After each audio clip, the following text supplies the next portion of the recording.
بسم الله الرحمن الرحیم. ګرانو کتونکو الب خان شیرپو تاسو په خدمت کې حاضر دی. ګرانو کتونکو نننی ویلاګ چې کوم دی زما د آفتاب احمد خان شیرپو د سوشل میډیا یعنی د فیسبوک یا د یوټیوب نمایندګانو سره ملاقات او هغې کې چې ملاقات کې کوم ملګري وو نو په دغې باندې به موږ خبرې اترې کوو. د قومي وطن پارټۍ مرکزي چیرمن آفتاب احمد خان شیرپو، صوبایي چیرمن سکندر حیات خان شیرپو د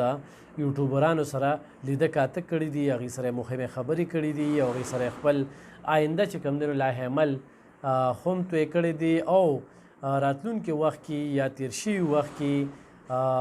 خو هغه انتخابي مهم وي، خو هغه د خلکو سره ښېګړې وي، خو هغه خلکو ته ښه میسیج ورکول وي، هغې کې د سوشل میډیا کردار چې کوم دی نو هغه ستایلی دی.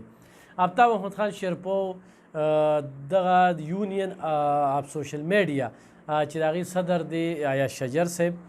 او دغه تنظیم چې کوم دی الحمدلله د سوشل میډیا د لارې موږ په پښتونخوا کې دغه شانتې څه تکړه ملګري راغونډ کړي دي او هغه ملګري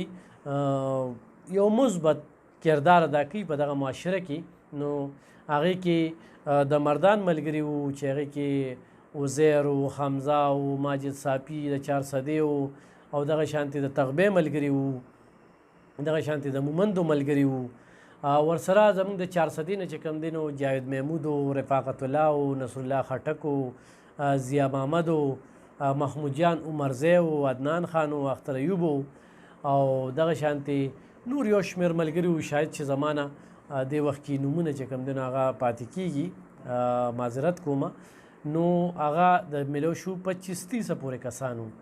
آفتاب شیرپو په دغه ټیم کې پوښتنه وشوله چې یاره پی ډي ایم یقینا چې دې وخت کې کومه دا ګراني ده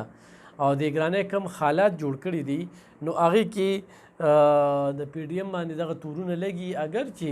شهباز شریف دغه یو خبره هم مخې ته راځي او ویل شوي وه ډېره ډاګیزه خبره یې کړې وه، د پارلیمنټ د پلور نه یې کړې وه، په داسې موقع یې کړې وه چې ما خپل سیاست په ریاست باندې بیل. نو اوس په دغې خبرو باندې شعوري خلک پیږي چې ولې دغه خبره وکړله. خو دغه ګرانۍ چې کوم دی د خلکو نه اوسان خطا کړی دی، دې ګرانۍ چې کوم دی نو پی ډي ایم ډېر زیات مشکوک کړی دی او دې ګرانۍ د خلکو ژوندونه تنګ کړي دي. د غربت د لکیرې نه پرېوتې خلکو شمېره زیاته ده او هغه خلک چې هغه د ورځې د حسابه سره ګټه وټه کوي او هغوی بیا ژوند تېروي نو هغه بچي ډاکټر ته وښیي یا د کور کرایه ورکړي یا د بجلۍ بیل ورکړي، دا کم د بجلۍ زیات بیلونه چې راغلي دي یا نور داسې حالات. نو په بجلۍ باندې هم آفتاب احمد خان شیرپو ډېرې خبرې وکړې او د دې مذمت یې وکړو چې دا کومه ګراني راغلې ده دا قوم برداشت کولی نه شي. خو د پی ډي ایم حوالې سره چې هغه کومه خبره وکړه هغه خبره زما هم زړه ته پرېوتله او خبره تاسو سره هم شریکومه چې په د قومي وطن پارټۍ په پارلیمنټ کې په صوبایي کې یا په مرکز کې چې کوم دی نو غړي نشته چې هغه چاته ووټ واچوي. خو ملګرتیا هم ولې وکړله؟ نو ملګرتیا په دې وکړه چې قومي وطن پارټۍ د دې صوبې یو قام پرسته ډله ده او آفتاب شیرپو چې کوم جواب ورکړ نو هغه وایي چې قومي وطن پارټۍ خو په کراچۍ کې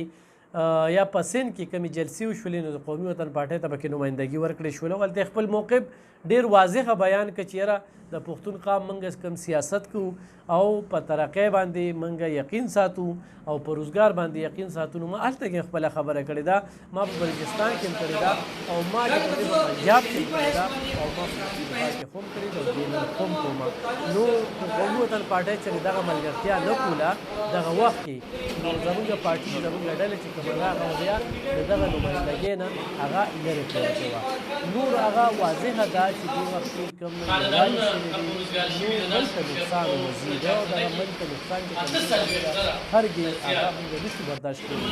چونکې موږ ترقي غواړو، موږ یووالي غواړو، موږ روزګار غواړو. نو په دغه لحاظ سره پی ډي ایم چې کومه ده نو ملګرتیا کړې وه او دا از اعتماد چې کوم دی هغه کله خو ملګرتیا یې نه وه کړې. دا د هغه یو خبره موږ ته راغله. بل د شفاف انتخاباتو غوښتنه یې وکړله او قانوني توګه چې دغه انتخابات وشي نو دا آفتاب شیرپو چې کوم دی یو واضحه خبره وکړه او آفتاب شیرپو ملاقات کې دا خبرې خو هم وکړې خو چې قومي وطن پارټۍ ته موقع راغلله نو ماضي ګواه دی چې موږ په ترقیاتي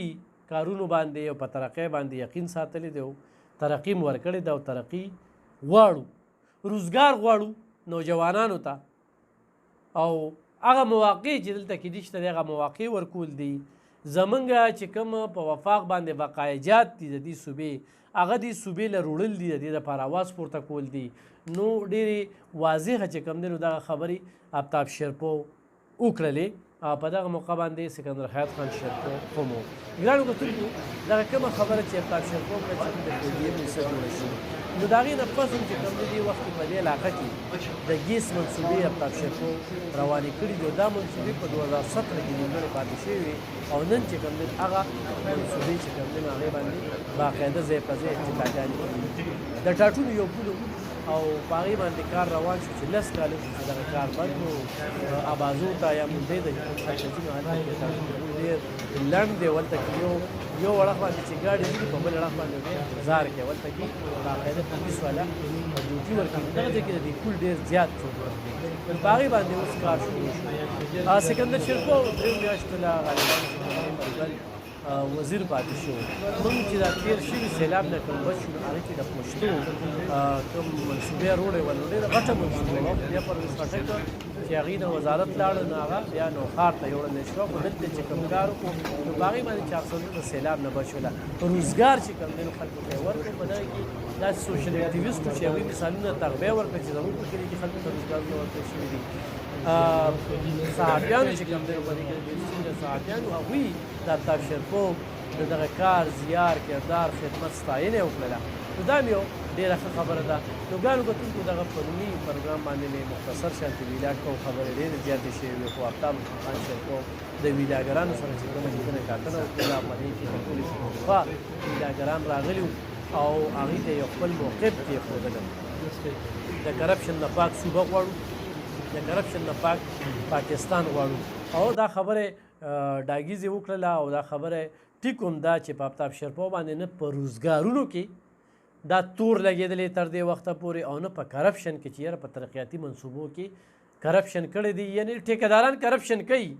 خو چې وي یاره ماله به دومره راکې د پیګانو امنیګان چې کوم دي دا په دې باندې انویسټمنټ کیږي او بیا دغه خپل خپل ټیکهداران یې ساتلي وي او هغه ټیکهداران چې 10 لکه لګي نو 2 لکه ولګي یا 3 لکه چې کوم دی هغه بانډر باند وي او خپلو کې تقسیم وي نو په دې لحاظ سره چې هغوی کوم کار کړی دی نو هغه واضحه دی چې هغه د ټیکنیکل کالج ذکر شو هغه د سړکونو شو د ګیسو شو د بجلی شو د پی ټي سیلو شو